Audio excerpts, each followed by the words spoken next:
بسم الله الرحمن الرحیم. د تلویزیون قدرمن لیدونکو سلامونه او نیکې هیلې مې ومنئ. په دې هیله چې روغ رمټ خوشحاله او ارامه اوسئ. ایمل صافی یم او د خلاصون لار خپرونه ده. تاسو ته بهتره معلومه ده چې په دې خپرونه کې همیشه درون شخصیت را سره ملموي او ستاسو راغلو سوالونو ته د شریعت په رڼا کې ځوابونه درکوي. خوشبختانه په دې خپرونه کې بیا هم را سره شیخ محمد عزیز الله المظهري صاحب ملمه ده چې په اړوندې موضوع به ورسره بحث او خبرې لرو. قدرمنو لیدونکو او اوریدونکو په نننۍ خپرونه کې موضوع د حج ټاکلې ده چې په همدې موضوع به د شیخ صاحب سره خبرې اترې لرو. که تاسو هم کوم سوال پیشنهاد لرئ کولی شئ کومې شمېرې چې د سکرین پر مخ باندې ګورئ په دغه شمېرو له موږ سره اړیکې ونیسئ. انشاءالله ستاسو سوالونو ته به هم د شریعت په رڼا کې ځوابونه درکړي. د راډیو اوریدونکي هم کولی شي چې د واتساپ په دغه شمېره له موږ سره اړیکې ونیسي په 080 سوالونه راولئ. انشاءالله تاسو ته به هم د شریعت په رڼا کې ځوابونه درکړي. شیخ صاحب ستړی مه شئ، په خیر خیر اوسئ، الله مو حفاظت وکړه. جزاکم الله. مننه. کور ودان خوشحاله شئ. همیشه یادونه کوم چې تاسو هستئ او د هیوادوال چې د خارج نه داخل نه د ولایتو نه یعنی هر ولسوالۍ نه خپل سوالونه رالیږي او ستاسو د شریعت په رڼا کې ورته ځوابونه وکړي، ډېر خوشحالی شئ. خیر اوسئ. مننه. لکه شیخ صاحب لکه څنګه بهتره معلومه ده نن موضوع مو ټاکلې ده د حج موضوع ده. د حج په فضیلت به خبرې اترې لرو. راځو لومړی سوال به دا وي چې د حج لغوي او اصطلاحي معنا راته ووایست. الحمد لأهله والصلاة على أهلها اما بعد. څنګه چې ډیره مبارکه میاشت ده او موږ او تاسو په یو ډیر متبرک حالت کې قرار لرو. د رمضان شریف معظمه میاشت تېره سوله. دغه محترمې میاشتې د موږ او تاسو پکې قرار لرو او بیا یوه لویه فریضه د حج فریضه هغه مسلمانانو ته په مخ کې ده. هر هغه څوک چې په هغې باندې یو عمل فرض سي د هغې علم زده کول هم ورباندې فرض دی. دا د شریعت حکم دی. یو سړي تجارت شروع که په ده باندې د تجارت د علم زده کول فرض دی تر څو چې دی په دې تجارت کې د نارواو نه ځان وساتي او دا کومه ګټه چې دی اخلي دا باید په حلاله طریقه باندې حاصله کړي. یو سړی دی هغه بالغ شو او اراده د نکاح یې کړې د باندې د نکاح د علم زده کول دا فرض دی، فرض عین دی ورباندې تر څو چې دی په نکاح باندې ځان پوه کړي، په طلاق باندې ځان پوه کړي. چا سره نکاح روا ده او چا سره نکاح ناروا ده. طلاق کم احکام لري او معاشرت یا زندگی د میړه او د ښځې دا د زوجیت ژوند دا باید په کم شکل باندې نو دا په نارینه باندې هم فرض ده، فرض عین ده. او زنانه چې نکاح کوي په هغې هم فرض عین ده، باید په دې باندې ځان پوه کړي د میړه حقوق څه شی دي او زه به هلته ژوند څنګه کوم دا ټول به دی زده کوي. همدغه رنګه یو څوک بالغ شو نو لمونځ ورباندې فرض کېږي. د لمونځ علم ورباندې فرض عین دی که دی نارینه وي که زنانه وي. د روژې نیول په ده باندې فرض ګرځي نو د روژې علم زده کول په ده باندې فرض عین دي که دی نارینه وي او که زنانه وي. دغه رنګ یو سړی مالداره سو نو په ده باندې زکات فرض ګرځي. په ده باندې فرض عین ده چې د زکات علم زده کړي، احکام باید د زکات زده کړي، د عشر احکام باید زده کړي، د صدقه فطر احکام باید زده کړي. نو دغه رنګه که چیرته یو سړی مالداره وي غني وي نو او په هغه باندې حج فرض ګرځي په ده باندې فرض عین ده چې د حج احکام باید زده کړي. اول به په دې باندې ځان پوه کوي چې په ما باندې دا حج فرض دی او که نه دی فرض. بیا چې حج فرض دی نو زه به دا حج کوم نو څنګه به کوم نو دې ته ډېر توجه کول چې دا پکار دی. حج په لغت کې وایي قصد کولو ته او په اصطلاح د شریعت مطهره کې دا قصد دی د اماکن مخصوصه په ازمنه مخصوصه کې په افعالو او مناسکو مخصوصه سره خاص وخت په خاص ځای ته په خاص وخت کې په خاصو افعالو سره دغه حج سرته رسول کیږي. بناء دې ته توجه چې دا ډیره زیاته پکار. نو موږ او تاسو ته همدغه ضرور دی چې د قرآن عظیم الشان واضح آیت دی. الله فرمایي ولله علی الناس حج البیت من استطاع الیه سبیلا. د الله لخوا په دې خلکو باندې په دې مسلمانانو باندې حج د بیت الله شریف چې دا فرض عین دی، دا فرض دی حج. خو د هغه چا دپاره چې هغه قدرت ولري. ولله علی الناس حج البیت خو من استطاع الیه سبیلا. موږ او تاسو چې په دې آیت کې بحث وکړو د دې آیت هغه محتوات ځان ته وښیو ځان ته معلومه کړو نو بیا ورباندې پوهیږو چې موضوع څنګه ده د دغه ځای نه معلومیږي چې حج په ټول عمر کې یو ځل فرض ځکه نبی کریم صلی الله علیه وسلم نه صحابي پوښتنه کوي او نبی علیه السلام ورته وایي چې په ټول عمر کې یو ځل حج چلی دا فرض نو وضاحت نبی علیه السلام کړی او عام علما چې دي هغوی هم دغسې د اصول فقه قوانین هم دغه ذکر کوي امر بالفعل دا تقاضا را تکرار نه کوي مګر که اسبابو کې تکرار راسي نو څنګه چې دلته بیت الله شریف کې تکرار نه راځي نو په دغه بنیاد باندې امر بالفعل هم تقاضا را تکرار نه کوي دا دواړه تقاضا د عمدي کوي چې په سړي باندې په ټول عمر کې یو ځل په حالت د اسلام کې یو ځل په ده باندې حج چلی دا فرض عین هو دا په چا باندې من استطاع الیه سبیلا دا په هغه چا باندې فرض دی چې هغه قدرت لري د بیت الله شریف ته د تګ د دې حج د ادا کولو د دې لارې تعریف د لارې تفسیر د لارې چې نبی علیه الصلاۃ والسلام مبارک کړی هغه په ذات او په راحلې سره یې کړ څه معنا دغه سړی به غني وي مالدار او د غنا تر څنګ به څنګه غني به وي کوم د عیال دی د هغوی نفقه په ده باندې فرض ده نو دی به د هغوی خرچه هم لري چې کله دی ځي او راځي نو د عیال یې ضایع نسي د هغې وسپ هم دی لري چې د عیال ته خرچه پاتې سي او د دې څنګ کې دی به د تګ او د راتګ د زاد او د راحلې زاد هغه خپله نفقه ده راحله سورلی ده یعنی که دا سورلی د حالاتو مطابق بدلیدونکې ده یو وخت کې سورلی چې و مثلا کچر و او خر و خان و بیا نو دغه حالت بدل سو موټرونو ته خبره ورسېدله او اوس موضوع دغه ده چې خلک په تیارو باندې ځي نو د دغه ځای نه چې د حج د بیت الله شریف د پاره سورلی کومه معتاده وه د هغې معتادې سورلی وسبه هم دی لري او د دغه وخت چې دا دی څومره وخت ته تیروي په هغه ځای کې د هغې نفقې او د خپلې خرچې د دې وسب هم د سره داسې به نه وي چې دی بیا هلته لاړ سي ایله به سوالونه کوي ځینې خلک وو ځان ته به یې متقیان ویل ځان سره به یې توښه نه وړله خو هلته چې به و بیا به نو عبادت ترنه پاتې و په دې لارو کوڅو کې به ناست و د خپلې خرچې دپاره به یې بیا سوال کوو قرآن عظیم الشان کې الہ العالمین فرمایي وتزودو تاسو سفر د حج ته ځئ یا دغه رنګ نور علمي اسپار وي سفر کوې ته نو ځان سره توښه اخله فإن خیر الزاد التقوا بهترینه توښه دغه ده چې ته د سوال نه ځان پې بچ کړي او دا چې اوس دې ځینې نه وړې ځان ته متقي وای او هلته په کوڅو کې ناست او بیا سوالونه کوي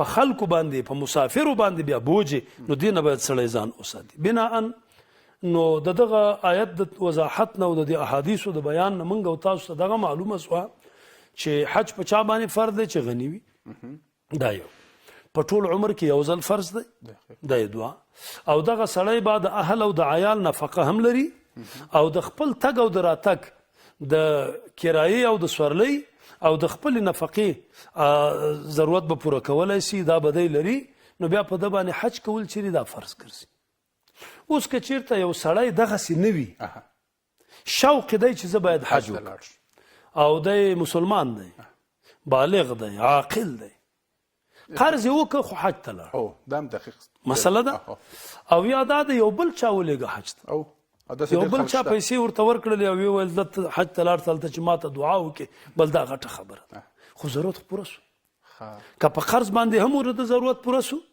او که د بل چا په ورکړه هم د ضرورت پوره سو نو بناء که دغه مسلمان په دغسې حالت کې حج وکړه چې یا یې د قرض په پیسو باندې حج وکړه او یا یې دغه رنګ بل چا ورسره کومک وکړه د حج ته ولېږي او یا دا د حکومت ولېږي ډېر د حکومت بعضې کسان هغه حج ته ولېږي یا دا معلمین د حجاجو چې ځي هلته عموما عام قانون خو دغه وي چې د دوی خرچه چې د هغه حکومت برداشت کړي نو د دې تر څنګ چې هلته د نورو مسلمانانو ته هم خیر رسیږي خپله هم دی حج وکړي نو په دغو ټولو صورتونو باندې د فرضي حج چیرې ادا سو د فریضه چیرې دا ادا سوې ده نو اما په د فرض نه و خو الله اسباب ورته برابر کړ او چې الله اسباب ورته برابر کړ او دی مالک سو د دې خپلو اسبابو نو فریضه ادا کیږي په دې باندې نو بناء دغه ټول سور چې سړی په حالت د اسلام کې، په حالت د عقل کې، په حالت د تکلیف کې، مکلفیت په دوره کې هغه حج ادا کی، فریضه اور باندې ادا کیږي.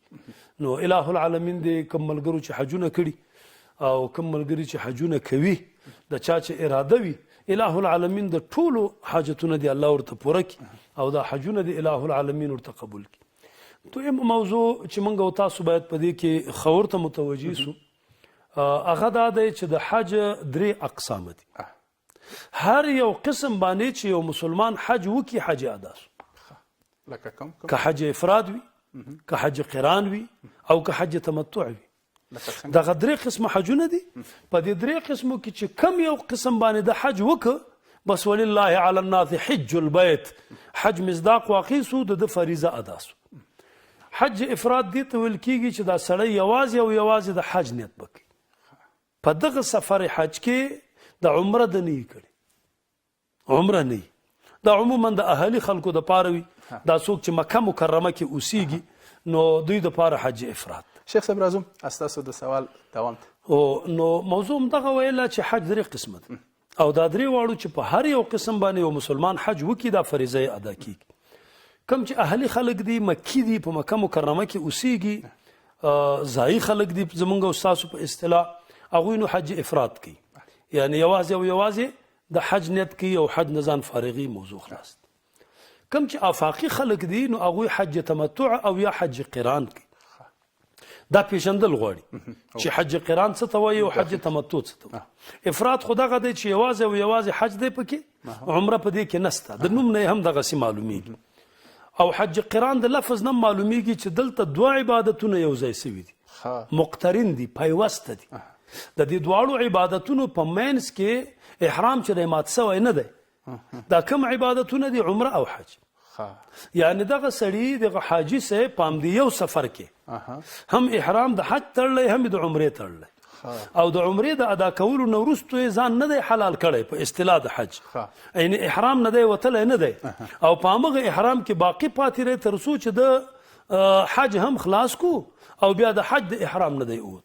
یعنی نسکین دا دواړه عبادتونه حج او عمره دای به احرام واحد وکړه او ځان د عمرې نه حلال نه کړ، دغه احرام نه ځان ونويست تر څو چې همدغه په احرام کې باقي پاتې وو، تر څو حج هم وکړه او بیا اخر کې د دواړو نسکو د دواړو عبادتو یو قسم ځان خلاص کو.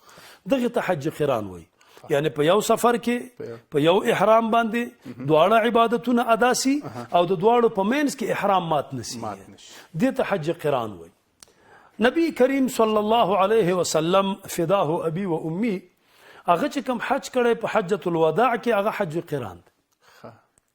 نبی کریم صلی الله علیه وسلم د مدینه منورې نه مکه مکرمه ته راته، صحابه کرام هم ورسره او بیا نو هغه د ذوالحلیفې نه یا اوس چې ورته ابیار علی وای، یعنی د حج او د عمرې د دواړو احرام وته. ځان سره هدایا هم را روانې کړي. چې کله مکه مکرمه ته راورسید، نبی کریم صلی الله علیه وسلم صحابه کرامو ته وویل هر هغه چا چې ځان سره هدایا نه وي راوړي، دوی د خپل عمره چې وکړله ځان دې حلال کړي. هلته مقصود دغه و چې یو جاهلي قانون و، یو جاهلي حکم و چې عمره په اشهرو د حج کې من افجر الفجور په جاهلیت کې ګڼل کېدله چې په میاشتو د حج کې عمره کول ناروا دي، یعنی جاهلیت کې حکم داسې. نبی کریم صلی الله علیه وسلم غوښتل چې قولا او فعلا دغه قانون جاهلی مات کی او ورته وایي چې په اشهرو د حج کې هم عمره کیږي.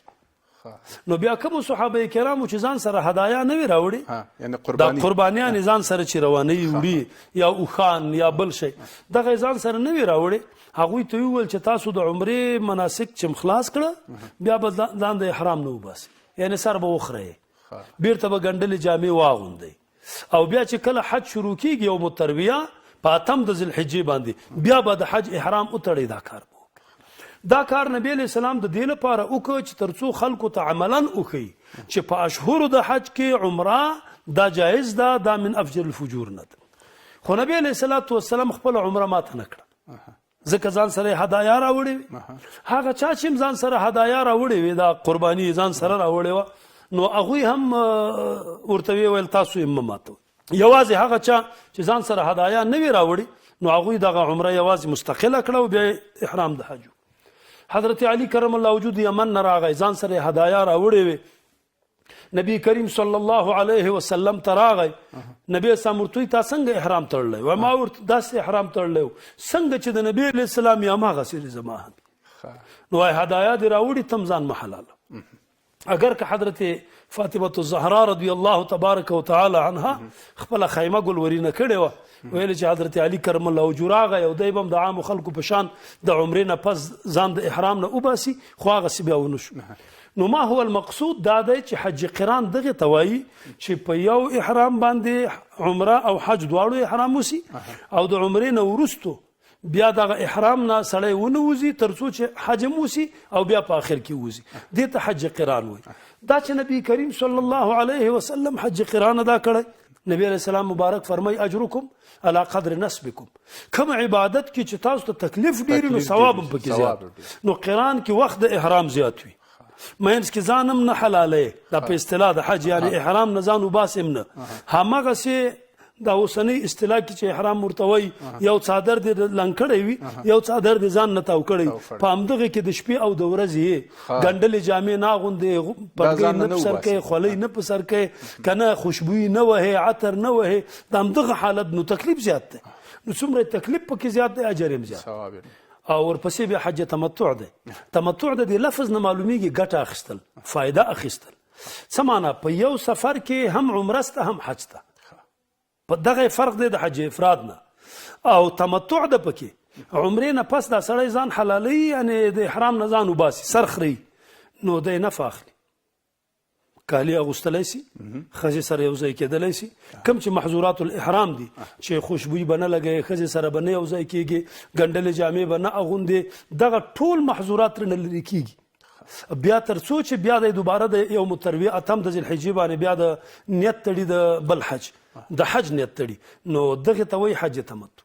اوس خو عموما موږ او تاسو دا چې تجربه مو دا ده چې افغانان تر ډېره حده پورې چې حج کوي حج تمتع کوي، ځکه دوی زیالته عمرې کوي، د عمرو کوي تر هغې پورې چې بیا نو ذوالحجې اتم ته ورسېږي. بیا په اتم د ذوالحجې باندې دوی د احرام د حج کوي او بیا د حج مراسم خلاصي او بیا یې ځان ترې فارغوي. نو دا حج تمتع دی، دا عموما چې کېږي. خو بهتر د دې نه حج قران دی او حج افرادي که قران وي که تمتع وي، فرض ورباندې ادا کېږي، غاړه ورباندې خلاصېږي، مشکل په دې باندې دا نسته. مسلمانانو ته پکار دا دي چې د حج علم زده کړي. دا په یو مجلس کې په یو بحث کې نشي کېدلی. محظورات الاحرام، هغه شیان چې په حالت د احرام کې منع دي، د هغې نه ځان وساتي. دغه رنګ مواقیت وپېژني، میقات زماني او میقات مکاني، دغه ټول زده کول غواړي او دا په یو برنامه کې نشي کېدلی. ډېره زیاته مننه شیخ صاحب، کور ودان باعزت اوسئ. راځئ شیخ صاحب، لکه څنګه چې تا یادونه وکړه، لکه اوس خو شکر الحمدلله د افغانستان څخه ډېر حاجیان روان دي، الله تعالی دې حجونه ورته قبول و منظور کړي. اوس زموږ خویندې یعنې زنانه هم حج ته ځي، زنانو دپاره کوم شی احتیاط وکړي چې هلته لاړ شي؟ د نارینهو کوم احتیاط وکړي؟ په دې اړه معلومات راکړي خوښ. د نارینه او د زنانه په حج کې فرق نشته، لکه د نارینه او د زنانه په لمونځ کې چې فرق نشته. خو لیکن موضوع دغسې ده چې د زنانه بنا په ستر باندې ده، په ستر باندې. نو د نارینه دپاره په حج کې په حالت د احرام کې ګنډلې جامه منع ده، دا به خالي هغه 2 څادرو کې ځان ساتي. خو زنانه به دا کار نه کوي. زنانه به هماغه کم لباس چې دلته اغوسته، هغه د ستر او د پردې لباس، هماغه لباس چې هلته به یې اغوندي. توپیر هم دا. او نارینه چې سر به نه پټوي، خولۍ به هم نه په سر کوي، پټګۍ به هم نه په سر کوي، او زنانه چې سر به پټ. دا د حجاب موضوع ده. یوازینی موضوع دغه ته هم باید زنانه متوجه اوسي چې زنانه به چې دا مخ په داسې شکل باندې نه پټوي چې دا د حجاب دا ټوټه د دې په مخ ولګېږي.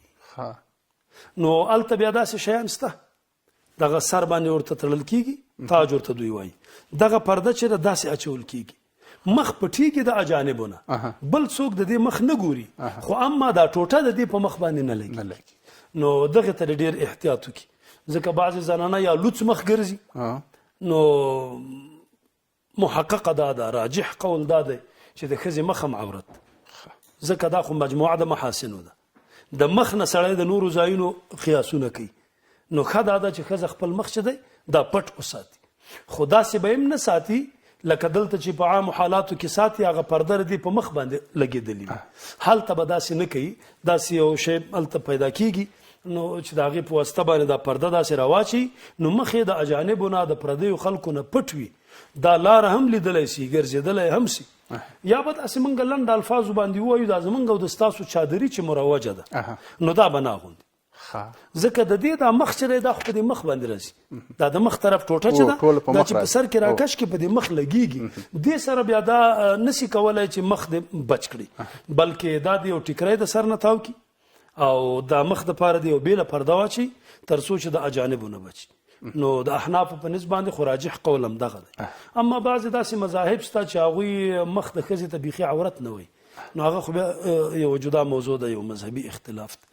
نو ما هو المقصود دا دی چې د یو چا مذهب دغه وي او په همدغې باندې وي، مسلک یې همدا وي چې د ښځې مخ ته عورت وایي او مجمع د محاسنو یې ګڼي، نو بیا دې دا پټ وساتي، خو طریقه د پټ وساتلو یې بیا دغه ده. هغه حدیث کې هم داسې راځي، حضرت عایشې صدیقه وایي موږ او د امهات المؤمنین چې د حج په دوران کې روان یو نو مونخونه به مو لوڅ کړي وو، چې کله به د هغې خوا قافله راغله نور خلک به راغله بیا به مخونه څه کړه پټ کړه، نو دوی دې هم دغسې یو ترتیب کار واخلي، ډېره زیاته نور فرق نشته. کور ودان خوشحاله شي. فکر کوم همکاران اشاره کوي وخت هم کم دی، خو که په لنډ توګه راته وایي د حج ارکان او لنډه موضوع باید موږ په دې باندې ځان پوه کړو چې نیت نه بغیر خو هیڅ عبادت نه کېږي. نو احرام تړل دا ضروري دی، طواف د زیارت چې دی دا ضروري دی، طواف زیارت دا فرض دی یعنی د ارکانو له قبیلې څخه دی، او دغه رنګه وقوف په عرفات باندې ولو ساعتا قلیلتن وقوف د عرفات باید دوی سره پرې نه دي.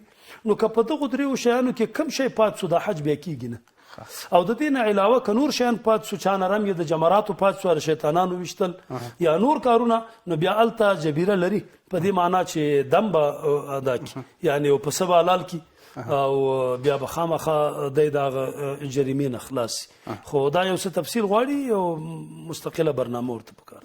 ډېره زیاته مننه. کور ودان خوشحاله شي لکه څنګه چې اوس حاجیان روان دي بیا هم یوه دقه وخت لرو، هغه خاص پیام دی ورته څه دی څه ورته وایي نو مهرباني وکړئ. حاجیانو صاحبانو ته خو زما خاص پیام دا دی چې دوی د علماو ملګرتیا نه پرېږدي او کله چې یو دقیقه یو مشکل ورته پیښیږي عالم ته باید رجوع وکړي. علماء کرامو ته هم دغه هغه ده چې یوازې نظري کار دا ډېر ګران دی. مولانا قاري رحمت الله علیه خپله کتاب المناسک لیکلی په حج کې، حضرت شیخ صاحب مبارک فرمایل وایي چې دی کله داخل سو د مطاف ته نو چپ طرف نه طواف شروع یو کشر هغه دی ونیو د لاسه وایي تا کتاب المناسک د مولا علي قاري نه دی لوستلی طواف خو سړی د راسته نه شروع کوي، نو هغه وایي زه په خپله مولا علي قاري یم خو دغه حالت چې دی هغه بیا سخت، نو بناءً په کار دغه ده چې دوی د ځان سره کتابونه ویسي، رهنمود د ځان سره ویسي، د علماء کرامو سره ملګرتیا وکړي، د علماء کرامو نه که یوه دقیقه یو مشکل ورته پیدا کېږي د علماء کرامو نه پوښتنه وکړي، د هغوی نه یې واخلي، نو دا ډیره ضرور ده. او یا د یو معتمد عالم لري او عقیده او عمل هر څه ورته معلوم دي مذهبي عالم وي نو د هغه یو نمبر د ځان سره واخلي، د واتساپ نمبر یا دغسې بل نمبر، تر څو د ضرورت په وخت کې بیا ورته مراجعه وکړي او خپل مشکل به ترېنه حل کړي. ډېره زیاته مننه. کور ودان خوشحاله شي چې راځئ او د لیدونکو هغه شرعي سوالونو ته د شریعت په رڼا کې ځواب الله مو وسات. قدرمنو لیدونکو له تاسو هم نړۍ مننه چې تر دې دمه د خلاصون لار خپرونې لیدونکي او اورېدونکي یاستئ. تر بلې خپرونې چې بیا ستاسو درانه حضور ته حاضرېږو نو تاسو په لوی او بخښونکي رب سپارم. هر چیرې چې یاستئ خوښه خوشحاله شئ به یې ولرئ. د خدای په امان له ملي تلویزیون سره اوسئ.